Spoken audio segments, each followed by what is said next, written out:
Chicken curry, chicken biryani, liver fry, chicken 65, green chicken, grill chicken, chilli chicken, kaju chicken, chicken kebab, chicken lollipop, chicken Manchuria, chicken sandwich, chicken tikka, chicken pakodi, chicken shawarma. Hey ఒకటేంది తీరొక్క వంటలు చేసుకోవచ్చు. Rate దిగినప్పుడు 2-3 తీర్ల వండుతుంటారు ఇండ్లల్లా.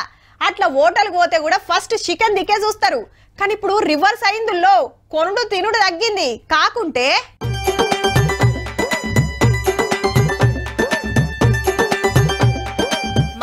మాకని ప్లేట్లు పట్టుకొని ఎగబడుతున్నారు. మంచిగా leg పీసులు వేస్తే కుమ్ముడే కుమ్ముడు. కోళ్లకు బర్డ్ ఫ్లూ రోగం వచ్చి చచ్చిపోతున్నాయి. చికెన్ తినొద్దని ప్రచారం అవుతుంది కదా. కోళ్లు సాదేటోళ్ళు నెత్తికి చేతులు పెట్టిండ్రు. చికెన్ కొట్టేటోళ్ళు ఈగలు చూపుతాండ్రు. ఉడకబెట్టి తింటే ఏం కాదని చికెన్ ముక్కలు నూనెలో గోలిచ్చి ఫ్రీగా వంచిండ్రు. మెదక్ జిల్లా నర్సాపూర్లా లోకల్ ఎమ్మెల్యే సునీత మేడాన్ని పిలిస్తే మేం తింటున్నాం, మీరు సుతా తినుండ్రి, ఏం కాదని గిట్ల సాటింపేసింది.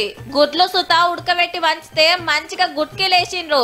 2 వారాల సంది పట్నంలా పల్లెలల్లా గిట్లనే వంచుతున్నారు చికెన్ ముక్కలు. పుక్కట్లు వస్తే ఎగబడుతున్నారు గాని దుకాణాలకు పోయి కొనుడైతే చాలా తగ్గింది. అంటే ఫ్రీగా తింటే బర్డ్ ఫ్లూ రాదేమో మరి.